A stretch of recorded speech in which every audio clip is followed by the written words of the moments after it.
Imaginen ver una hoja llena de fórmulas complejas y gráficos de redes. La primera reacción suele ser de pánico absoluto, ¿verdad? Bueno, hoy vamos a cambiar esa perspectiva por completo, desmitificando el intimidante mundo de la investigación de operaciones. En este recorrido, el objetivo es tomar esos exámenes estáticos, esos que dan terror, y convertirlos en marcos lógicos súper claros. Porque la investigación de operaciones no se trata de hacer cálculos a ciegas, se trata de tomar decisiones brillantes cuando hay incertidumbre. Y fíjense en esto, es material de origen real, preguntas de examen reales. A simple vista parece un laberinto indescifrable de párrafos y nodos, pero cada problema esconde una llave maestra para resolverlo. Y hoy la vamos a descubrir paso a paso. Para lograrlo, esta es nuestra hoja de ruta de hoy. 1. Deconstrucción de exámenes de operaciones. 2. Programación lineal y simplex. 3. Teoría de grafos y redes. 4. Modelos estocásticos versus determinísticos. 5. El método Monte Carlo. Y cerramos con las claves para probar. Empecemos con la sección 1. Deconstrucción de exámenes de operaciones y el enfoque problema-solución. Pasamos directamente a la sección 2, programación lineal y simplex, o cómo maximizar ganancias cuando los recursos no sobran. El primer gran obstáculo de un examen suele ser la programación lineal, que básicamente busca sacar el máximo provecho de lo que tenemos disponible. Pensemos en este clásico ejercicio de la empresa Racer Sports. El paso a paso es súper claro. Primero, definir las variables de decisión, o sea, cuántos balones All-Pro y universitarios vamos a fabricar. Segundo, la función objetivo, que es maximizar esa utilidad de $5 y $4 por cada balón. Y tercero, plantear las restricciones como inecuaciones. Tenemos límites físicos reales, 340 horas disponibles para corte y 420 para costura. Así es exactamente como logramos acorralar matemáticamente al problema. Y lo increíble es que esta misma lógica estructural también salva Hollywood. Miren este ejercicio de la productora audiovisual. El primer paso es tomar los millones de dólares de ganancia por película como nuestra función objetivo. Pero claro, las horas de Stallone, Schwarzenegger y Angelina Jolie son súper limitadas, así que esas agendas se convierten en nuestras ecuaciones de restricción. Resolverlo es simplemente buscar el punto algebraico donde las agendas de estas estrellas nos permitan grabar la combinación exacta de películas que genere la mayor taquilla posible. Si llevamos los hilos de costura o las agendas de los actores a un plano cartesiano, vemos cómo las restricciones se superponen. Las líneas azules y grises representan esos límites, creando un área sombreada que llamamos la región factible. El truco final para resolver el ejercicio gráficamente es evaluar los vértices de esta región. La respuesta óptima, la ganancia máxima absoluta, siempre, sin excepción, va a estar escondida en una de esas esquinas. Pero claro, ¿qué pasa cuando tenemos demasiadas variables y un gráfico de 2 dimensiones simplemente no alcanza? Ahí es donde el método simplex entra al rescate. El paso a paso iterativo es infalible. Primero, elegimos la columna pivote buscando el valor más negativo en la función seca. Luego, encontramos la fila pivote dividiendo los resultados. Y finalmente, aplicamos operaciones de Gauss-Jordan para volver ese pivote a 1. Básicamente, es pura magia algebraica encontrando esa esquina perfecta a ciegas.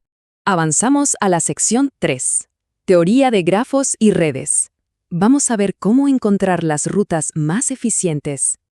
Mientras que la programación lineal nos dice cuánto hacer, los grafos nos responden por dónde ir. En este ejercicio típico de examen, el gran reto es hallar la ruta más corta entre la ciudad A y la ciudad Z. La resolución paso a paso requiere aplicar el algoritmo de Dijkstra.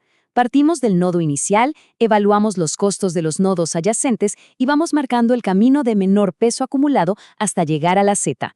Es, literalmente, un GPS matemático. Pero ojo, los grafos no se limitan a mapas de ciudades.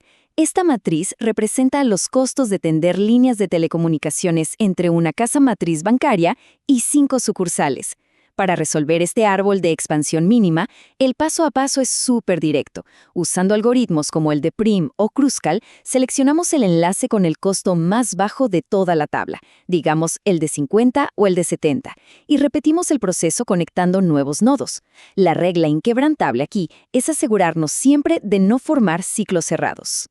La gran meta es conectar todas las sucursales minimizando los costos de infraestructura al máximo. No todas las oficinas necesitan conexión directa a la matriz. Los saltos intermedios son perfectamente válidos y mucho más baratos. Y esta misma lógica analítica de redes es la que se aplica en los grafos de actividades, como los diagramas PERT o CPM, para evaluar estados y calcular rutas críticas en proyectos. Se trata de mapear todo el sistema para encontrar la eficiencia absoluta de principio a fin. Pasamos a la sección 4. Modelos estocásticos versus determinísticos. Las reglas fundamentales del sistema. Antes de lanzarnos a resolver simulaciones complejas, tenemos que entender con qué tipo de universo estamos lidiando. Este contraste es clave. Los modelos determinísticos son totalmente predecibles, es decir, la misma entrada te da exactamente la misma salida. Pero los modelos estocásticos, en cambio, abrazan la incertidumbre. Un ejemplo brillante de examen son las cadenas de Markov, donde el paso a paso implica usar una matriz de transición para calcular la probabilidad estocástica de que un cliente cambie su marca de cerveza, pasando de Quilmes a Brahma mes a mes. Y sumado a la probabilidad, importa muchísimo cómo avanza el tiempo en nuestra simulación. En la simulación discreta, los eventos ocurren en saltos de tiempo muy específicos. Aquí es exactamente donde entra la teoría de colas de los exámenes. Modelar paso a paso la llegada de clientes a servicios automáticos o cajeros buscando minimizar sus tiempos de espera. Por el contrario, modelar cómo cambia la presión en un reactor químico es un flujo constante e ininterrumpido. Esto ya pertenece al fascinante mundo de la simulación continua. Llegamos a la sección 5, el famoso método Monte Carlo, o cómo navegar la incertidumbre con éxito. La gran genialidad de la simulación es usar el azar a nuestro favor para resolver lo que matemáticamente parece imposible. Al enfrentar estos típicos enunciados de verdadero y falso sobre Monte Carlo, la trampa queda expuesta. El paso a paso de Monte Carlo no es analítico ni exacto, es puramente estadístico. No usamos toda la población, tomamos muestras aleatorias controladas. Y la regla de oro que no falla es esta. A mayor varianza en los datos, mayor cantidad de iteraciones necesitamos para poder confiar realmente en el resultado. Pensemos en esta trampa conceptual de examen que es buenísima. Si lanzamos una moneda 1000 veces y caen cara todas y cada una de las veces, la teoría clásica diría que el próximo tiro sigue siendo 50-50. Pero la lógica empírica de la simulación nos dicta que debemos apostar por cara sí o sí en el siguiente tiro. Honramos los datos empíricos observados por encima de la teoría, porque el sistema claramente nos está gritando con evidencia matemática que esa moneda está trucada. Todo esto es el corazón de la ley de los grandes números.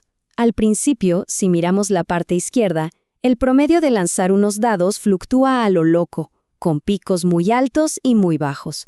Pero a medida que el tamaño de la muestra crece hacia los miles a la derecha, la varianza se aplasta progresivamente, y esa línea converge con una precisión milimétrica hacia el valor real esperado de 3.5. Y así llegamos a la sección 6, claves para aprobar y nuestras conclusiones finales. Para ir cerrando este recorrido visual, quiero que mantengan este principio rector en mente para dominar estos escenarios, ya sea maximizando horarios en una matriz de simplex, calculando la ruta más eficiente de A a Z, o simulando el caos absoluto con Monte Carlo. Todas estas herramientas existen para modelar la realidad, especialmente cuando hacer experimentos directos en el mundo real es demasiado caro, muy peligroso o simplemente imposible.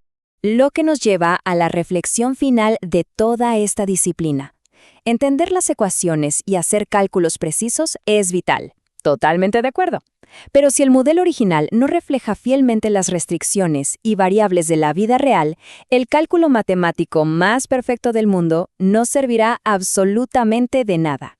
Así que los dejo con esta última idea. En última instancia, ¿cuál es la verdadera prueba de la investigación de operaciones? ¿Acaso es la capacidad de hacer cálculos perfectos? ¿O es la perspicacia de saber modelar la realidad con precisión desde el primer momento?